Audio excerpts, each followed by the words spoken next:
Kuna watu wengi wanaishi maisha yao yote duniani hapa, lakini hawajawahi kuvuka upande wa pili wa fikra zao. Karibu kwenye Kivuko. Mimi ni Ahmed Kisengo. Leo sitaki unisikilize ili ukubaliane na mimi, hapana. Na sitaki unisikilize ili unipange. Nataka tusafiri pamoja, kwa sababu mwisho wa safari hii huenda usibadili mtazamo wako kuhusu wanaume au wakina baba, au kuhusu wanawake au wakina mama, lakini unaweza kubadili namna unavyofikiri. Hebu nikuulize swali moja. Naomba usijibu haraka. Kwa nini mtu akiumizwa na mwanamke mmoja huondoka akiwa anawachukia wanaume wote? Na kwa nini mtu akiumizwa na mwanaume mmoja huondoka akiwa anawachukia wanawake wote? Ina maana mtu mmoja anaweza kuwakilisha mabilioni ya watu duniani? Au kuna jambo ambalo hatujawahi kulizungumza? Kuna kauli ambazo zimekuwa maarufu sana katika jamii. Mwanaume sio ndugu yako. Mume sio ndugu yako. Waume wote ni wale wale. Wanawake hawaaminiki. Na kila anayezisema hizi sauti huzisema kwa kujiamini kabisa, kana kwamba ameizungumza sheria ya maisha. Lakini je, hivi tumewahi kufikiri ama kujiuliza, kauli hizi zimezaliwa wapi?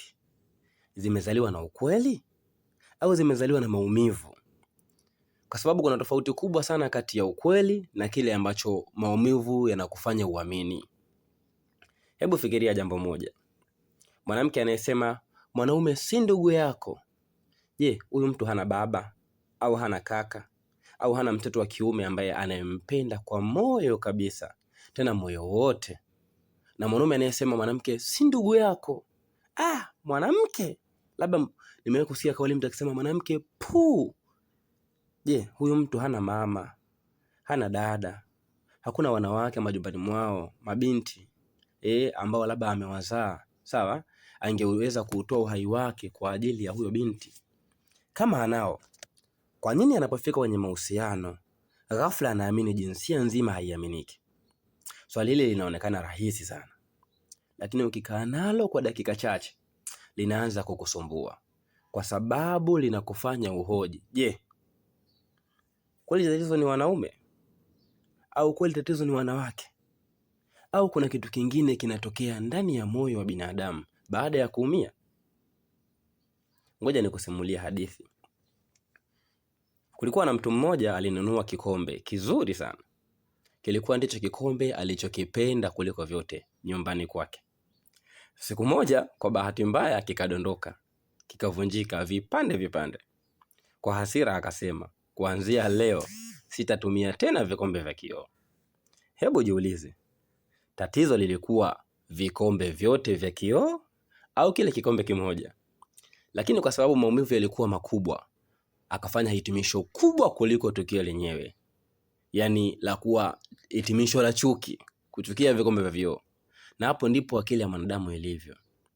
Mara nyingi tukiumizwa na mtu mmoja, tunaanza kuwaona wote kupitia maumivu yale yale. Na hapa ndipo nataka nikuulize swali ambalo linaweza kukubadilisha.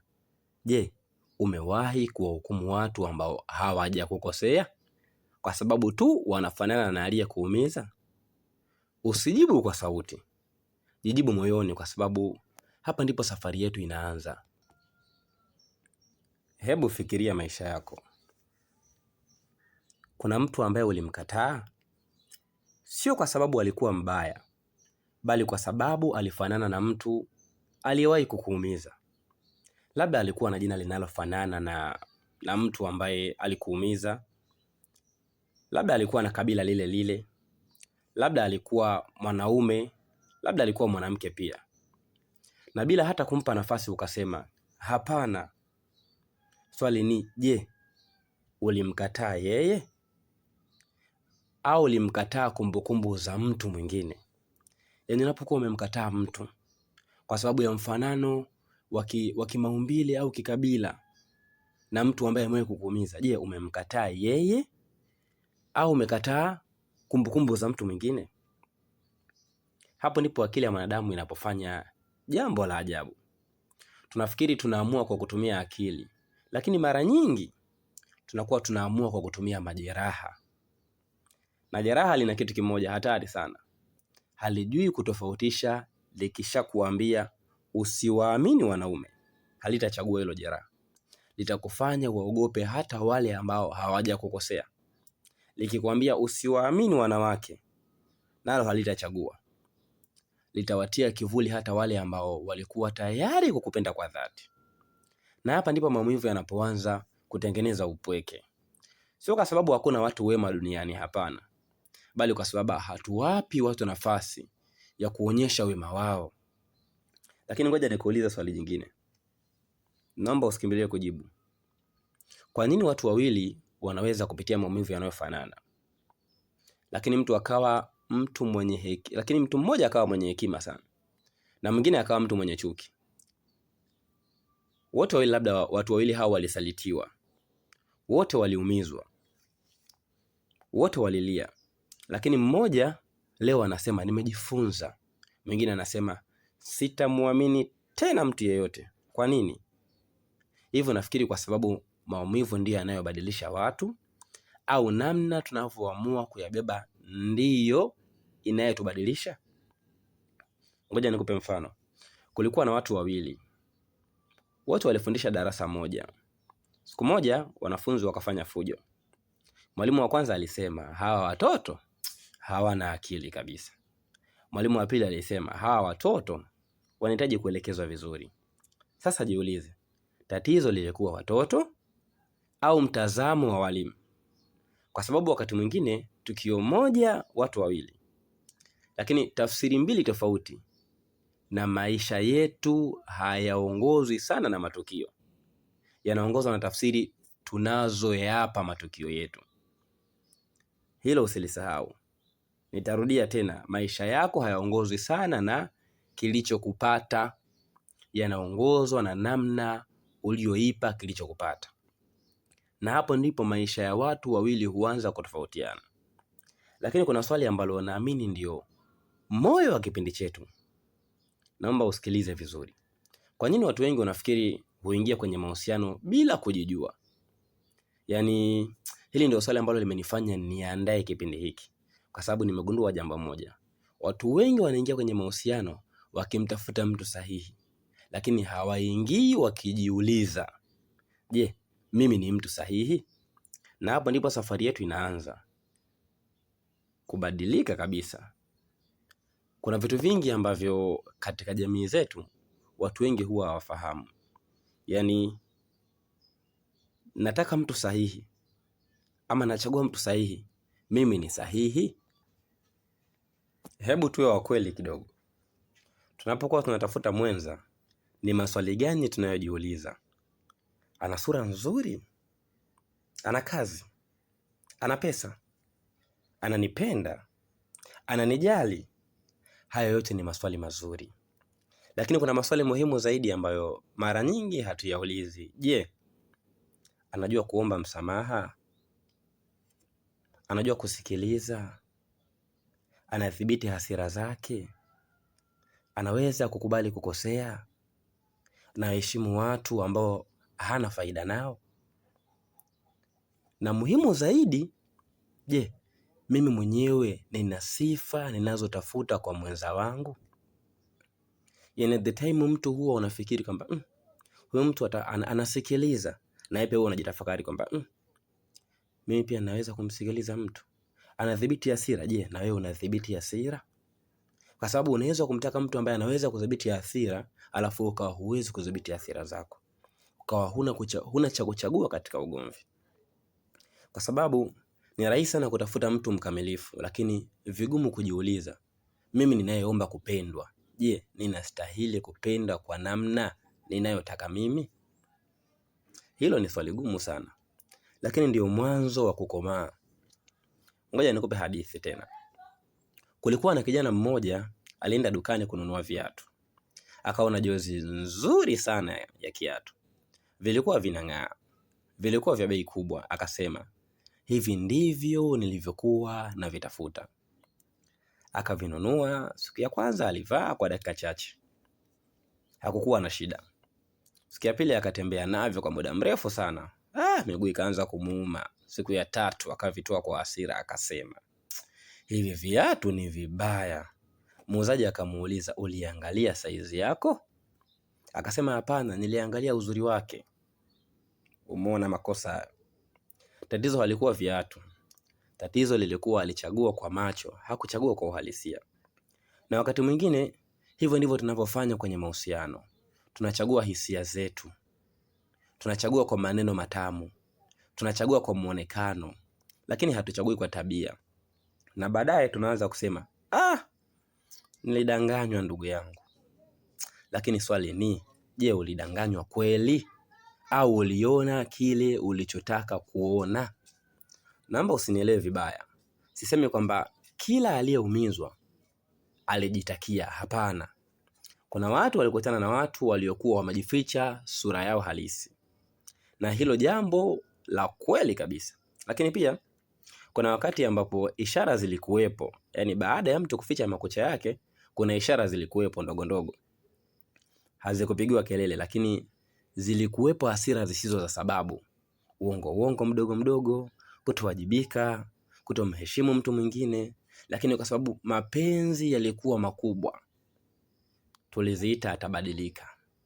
Yaani kuna kasoro unaziona kwa mwenza wako, lakini kwa sababu ya mapenzi tunasema atabadilika. Na hapo ndipo nataka nikuulize swali.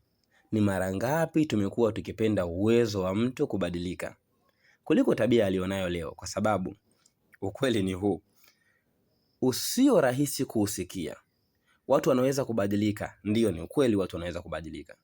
Lakini usijenge maisha yako kwa kutegemea mabadiliko ambayo bado hayajatokea. Jenga maisha yako kwa kile unachokiona leo. Ukiona kesho amebadilika, shukuru. Lakini usiweke maisha yako yote kwamba matumaini ya mabadiliko ambayo hayana ushahidi. Nataka ufikirie jambo hili.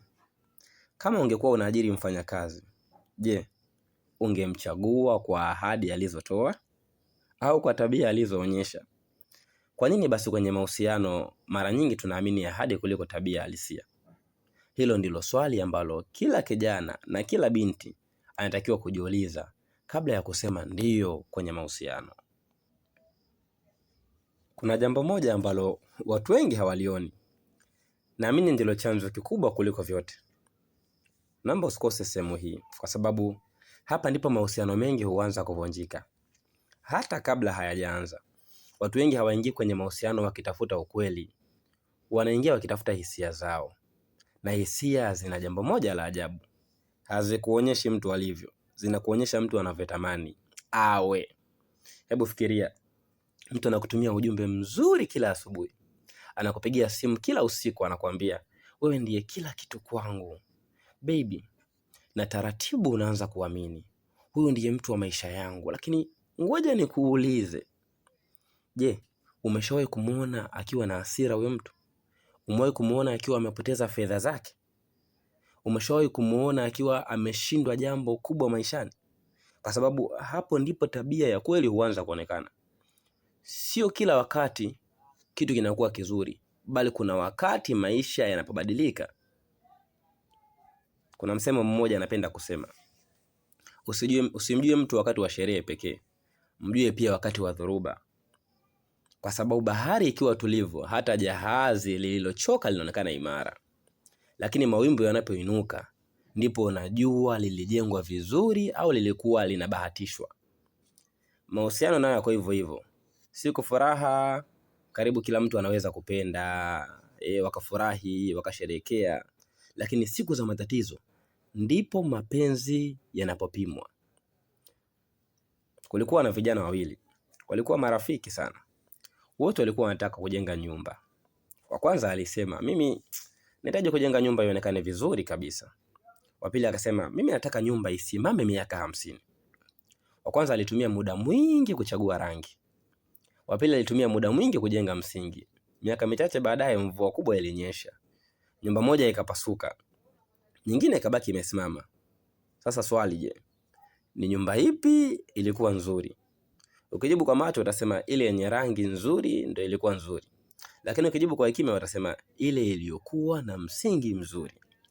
Hapo ndipo nataka nikuulize, tunapoingia kwenye mahusiano tunatumia muda mwingi kupendezesha rangi au kujenga msingi? Kwa sababu msingi wa mahusiano si pete, si picha za Instagram, sio safari, sio zawadi. Msingi ni uaminifu, heshima, uwajibikaji na mazungumzo. Na uwezo wa kutatua migogoro bila kumdhalilisha mwenza wako. Hayo ndiyo matofali ya msingi. Mengine yote ni rangi. Na rangi haiwezi kuzuia nyumba isianguke. Hebu jiulize, ni kitu gani kilikuvutia kwa mara ya kwanza kwa mtu uliyewahi kumpenda? Ilikuwa tabia yake au ilikuwa hisia zako? Kwa sababu wakati mwingine tunafikiri tumempenda mtu, lakini ukweli ni kwamba tumependa namna alivyotufanya tujisikie. Yani how you feel like. Na hizo ni tofauti mbili kubwa sana. Lakini ngoja tuingie. Nataka tuingie kwenye swali ambalo huenda likakukera, lakini ni wakati mwingine kabisa. Maswali yanayokera ndiyo yanayotubadilisha. Je, inawezekana kwamba wakati mwingine hatuumizwi na watu, bali tunaumizwa na matarajio ambayo tuliweka juu yao? Hebu fikiria mtoto mdogo anapopewa puto. Anaamini puto lile halitapasuka. Kwa nini? Kwa sababu bado hajawahi kuliona likipasuka. Lakini mtu mzima akishika tu puto analifurahia, lakini anajua linaweza kupasuka muda wowote. Tofauti yao si puto, tofauti yao ni uzoefu. Mahusiano nayo yako hivyo. Lakini tatizo linaanza ambapo tunataka binadamu atupe kila ambacho hata yeye hana uwezo wa kukitoa. Tunataka binadamu asiwahi kukosea, asiwahi kutukasirikia, asiwahi kutukatisha tamaa, asiwahi kubadilika. Lakini hebu niulize, je, unamjua binadamu wa namna hiyo? Mimi binafsi yangu simjui, kwa sababu sisi sote ni binadamu na binadamu hukosea. Lakini kukosea si tatizo. Tatizo kubwa ni mtu anayekataa kuwajibika. Baada ya kukosea, hapo ndipo tabia inaanza kuonekana. Kulikuwa na fundi mmoja ambao siku moja mwanafunzi wake akamuuliza, "Mwalimu, unawezaje kujua mti huu utadumu miaka mingi na huu hauwezi kudumu?" Mwalimu alitabasamu sana. Akampeleka nyuma ya karakana. Kulikuwa na mbao mbili. Zote zilikuwa zinafanana, lakini zilikuwa nzuri. Zote zilikuwa na rangi ile ile. Akamwambia, "Leo huwezi kuona tofauti yake, lakini subiri mvua, jua na upepo vipite." Baada ya mwaka mmoja, ubao mmoja ulikuwa umeoza, mwingine ulikuwa bado imara. Mwanafunzi akashangaa sana, akauliza, "Kumbe tofauti ilikuwa ndani?" Mwalimu akasema, "Ndiyo. Mbao nzuri si ile inayong'aa leo, ni ile inayobaki imara kesho." Ndugu yangu, huo ndio ukweli wa mahusiano. Sio kila kinachong'aa kina thamani, na si kila kilichokimya hakina thamani. Wakati mwingine watu wanaopiga kelele za mapenzi ndio huondoka haraka, na wakati mwingine wale wasiopenda maneno mengi ndio hubaki mpaka mwisho wa maisha. Kwa hiyo usikimbilie kupima mapenzi kwa maneno, yapime kwa matendo, kwa sababu maneno yanatoa ahadi, lakini matendo ndio yanathibitisha. Na hapa ndipo nataka tukae kidogo. Kuna msemo unasema mapenzi ni kipofu ama mapenzi ni upofu. Sikubaliani nao kabisa. Kwa maoni yangu, mapenzi si upofu. Mapenzi yanaona, lakini wakati mwingine moyo unachagua kufumba macho. Na hapo kuna tofauti kubwa sana, kwa sababu ukisema mapenzi ni upofu, unaondoa wajibu wako. Lakini ukisema niliona lakini nilipuuza, hapo ndio umeanza kujifunza. Na mtu anayekubali alipopuuza, ishara ana nafasi kubwa ya kufanya maamuzi bora siku zijazo. Nikuulize swali ambalo linaweza kufanya ukae kimya kwa muda. Je, inawezekana kwamba wakati mwingine hatuumizwi kwa sababu tulipenda sana, bali kwa sababu tuliweka matumaini makubwa sana kwa binadamu? Inawezekana.